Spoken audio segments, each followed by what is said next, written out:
Okay, we're going to do a quick demo of the Polyline Practice assignment. So here's the title screen. Your assignment should look something like this. So what we're going to practice using is the Polyline tool. So you might be asking yourself, what is the Polyline tool? Where is it? In case that's you, look next to the shape tool. There's a line tool, which has a drop-down menu. From that, you can select the Polyline tool.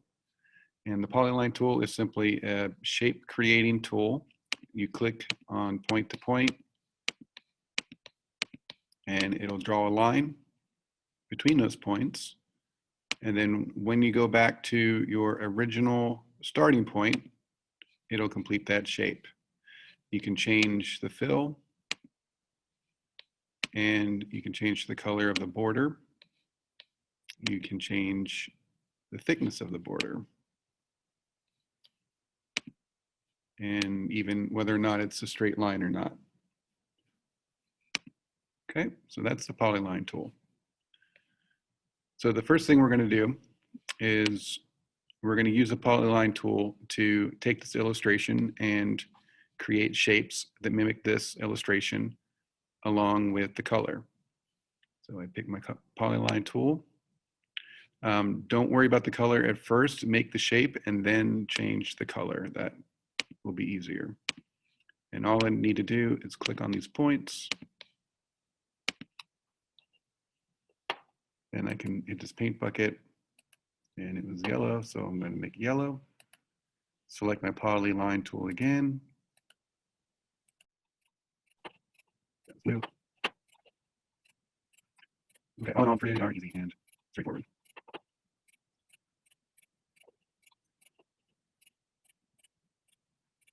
Okay, so that's done. So with that done, we're going to go to the next page. And this one's going to be a little bit more challenging. So we're going to take this illustration or this picture and we're going to make a graphic that looks something like this. Okay. So for this assignment, I'd like you to have two tones. If you notice that the top of these blocks are all lighter than the side. And the reason for that is because the top is going to be getting more light than the side. So the top should be of one shade and the sides should be a slightly darker shade. But overall, the same process is used. So first, I'll go ahead and make my top square. And we're not worrying about the little nodes. That's not worth worrying ourselves about. I'll take a middle color there. And then I'll do the square, the sides, and I'm going to make that just a slightly darker tone. And I can do the same over here.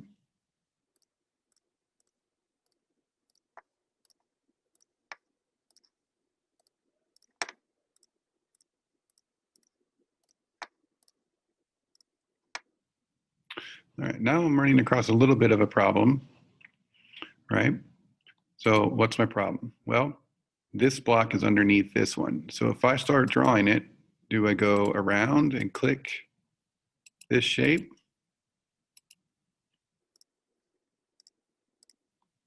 Sure, why not? That works. Nothing wrong with it. But if you want to get fancy with the spices, there's another way that you can do it. So let's delete that. And let's go ahead and draw that more simply. We're just going to draw a square. And if you right click or use your two fingers, you'll see that you have the option of order, and you can send this piece or this shape backwards. And the keyboard command for this would also be Control and down, hitting the down button on your keyboard. So we're just going to send it backwards.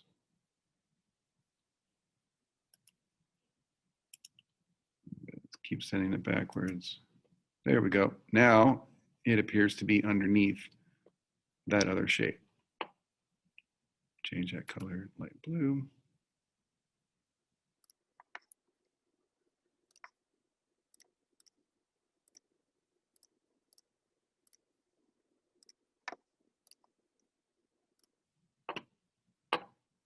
All right, and what about this green brick underneath? Same thing. We could trace out that shape, or we could kind of eyeball it a little bit.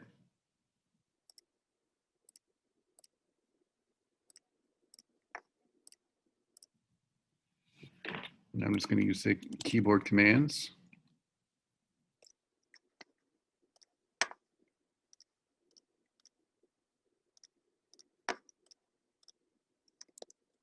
Send that to the back. There we go. So now we've recreated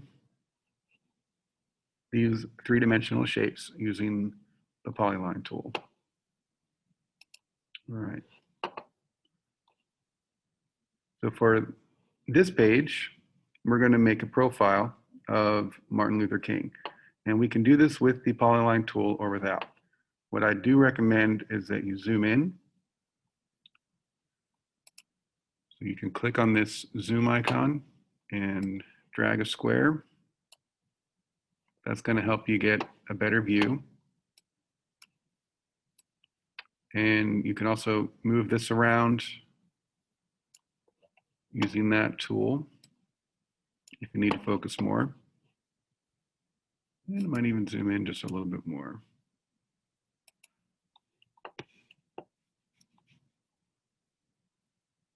And if you have two fingers on your trackpad, you can also scroll, or if you have a mouse, you can use your mouse wheel. That's what I'm using right now.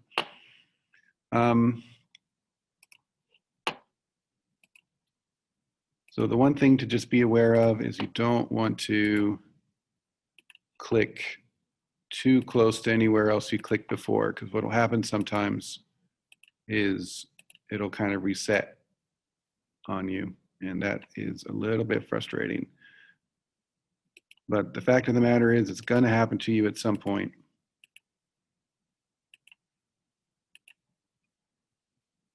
And that's one of the most important things about working with digital media is being willing to do things a couple of times. And then as you get better, you do learn from your mistakes and you begin to make fewer of them.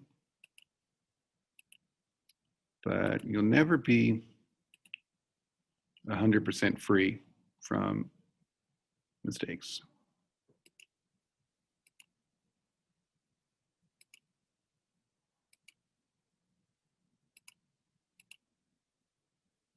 So here I'm just thinking about the kind of peaks and the valleys of these wrinkles in his shirt. So I kind of go in the top and then down to the crevice.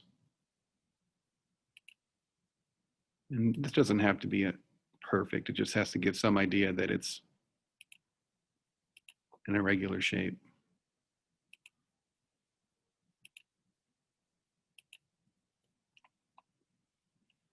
And then at this point, you're going to make a big leap.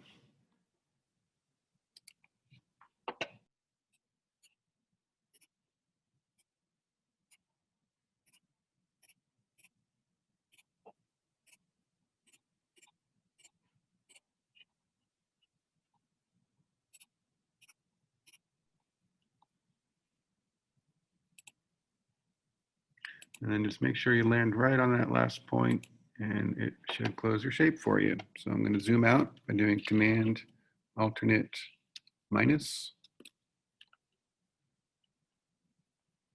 Oops, the page is an accident. Okay. So now I've created this silhouette. If I click on it and hit Control C and then Control V, I can make some copies of it.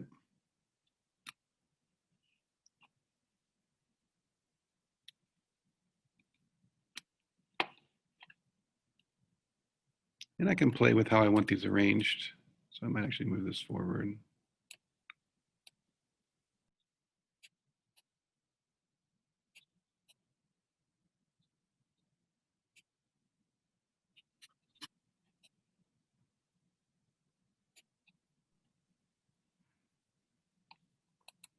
And then I can play with what are some ways that I can organize the colors here. So maybe what I'll do,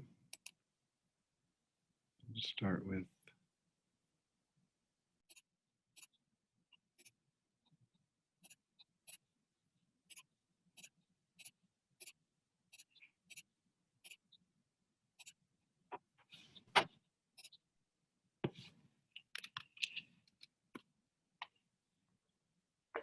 all right, so now I've created just a little bit of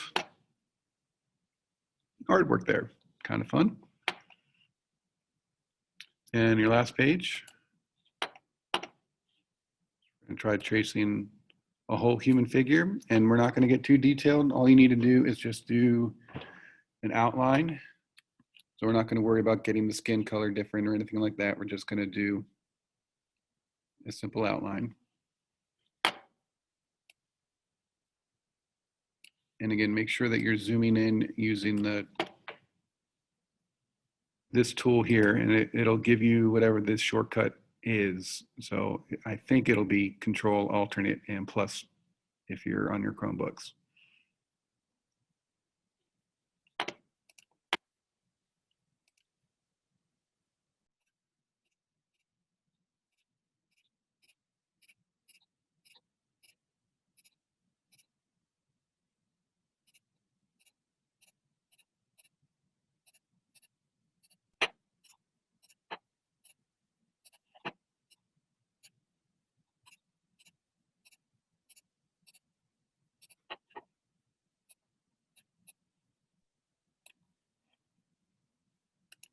And of course, the tricky thing is too, with this tool, it is pretty picky. Again, try not to click too close together. Get some space between your points, because it does sometimes like to think that you're done, and that can be quite frustrating.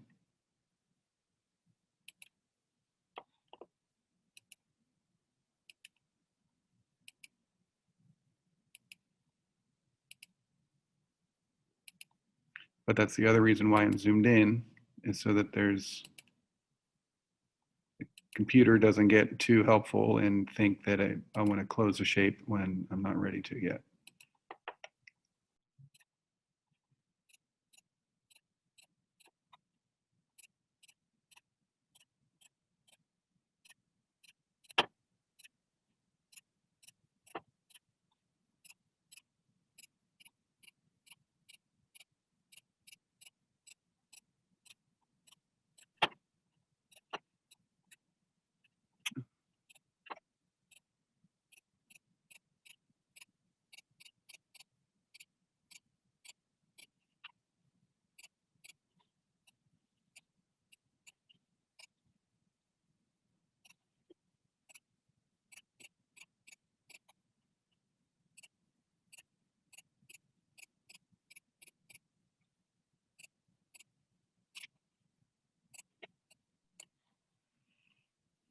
All right, at this point I have to do a little bit of guesswork, just trying to see where that sleeve is. Not always easy to see.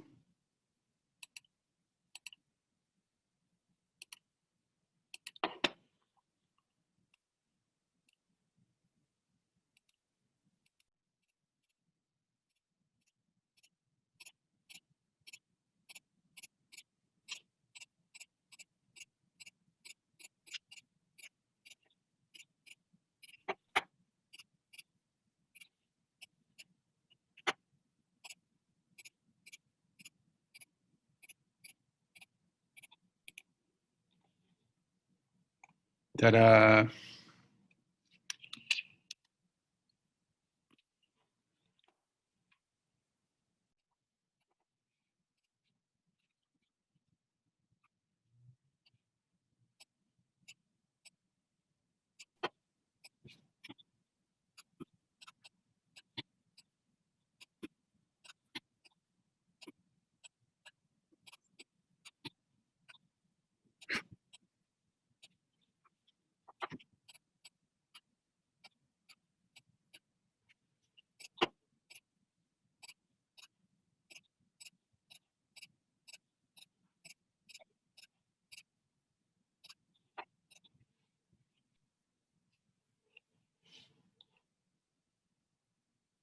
And you're done.